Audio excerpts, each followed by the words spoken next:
AP CM Chandrababu ఎన్నికల్లో ఇచ్చిన హామీలను నిలబెట్టుకోవడంలో విఫలమై అబద్ధాలు చెబుతున్నారని, వాటిని ప్రశ్నించేందుకు ప్రయత్నిస్తున్న వారిపై బ్రహ్మాస్త్రాలు ప్రయోగిస్తున్నారని వైసీపీ అధినేత వైఎస్ జగన్ ఆరోపించారు. అంటే మీరు భయపడుతున్నారనే కదా దీని అర్థమన్నారు. ప్రజలు, ఉద్యోగుల నుంచి ప్రశ్నలు వస్తున్నాయంటేనే మీ పరిపాలన బాగా లేదనే కదా అర్థమన్నారు.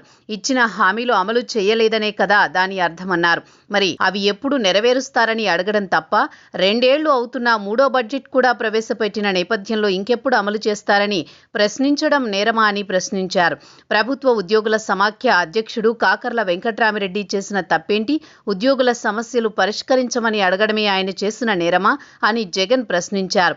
ఉద్యోగులకు ఇచ్చిన హామీలు ఎప్పుడు అమలు చేస్తారని అడిగితే అతనిపై రెడ్ బుక్ రాజ్యాంగాన్ని ప్రయోగించి అతన్ని డిస్మిస్ చేశారంటే మీరు భయపడిపోతున్నారనే కదా అన్నారు. ఉద్యోగులకు హక్కుగా రావాల్సిన పెండింగ్ డిఏలు, పీఆర్సీ మీరు వస్తూనే ఇస్తామన్న ఐఆర్ ఇవ్వాలని అడగడంలో తప్పేముంది?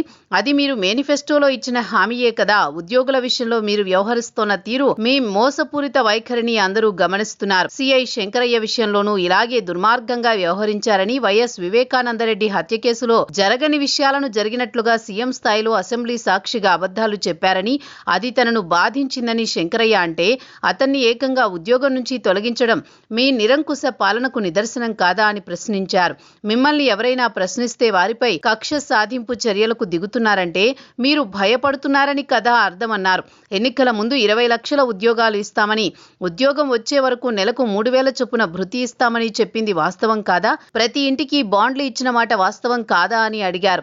2 ఏళ్లు అవుతున్నా ఉద్యోగాలు లేవు, నిరుద్యోగ భృతి లేదన్నారు. పైగా ఉద్యోగులపై కక్ష సాధింపులు, ఇది జంగిల్ రాజ్ కాదా అని నిలదీశారు. ఉగాది రోజున మీ జీతాలు డబుల్ చేస్తామని వాలంటీర్లకు మాట ఇచ్చి అధికారంలోకి వచ్చిన వెంటనే వారి కడుపు కొట్టింది నువ్వు కాదా అన్నారు. 2.60 లక్షల మందిని రోడ్ల మీద పడేసి ఆ వ్యవస్థే లేకుండా చేసి అరాచకత్వం నీదే కదా అన్నారు. చంద్రబాబు గారు, మీరు తప్పు చేస్తున్నారు, అందుకే ప్రజలకు ప్రశ్నించే గొంతుకలకు భయపడుతున్నారని జగన్ ముగించారు.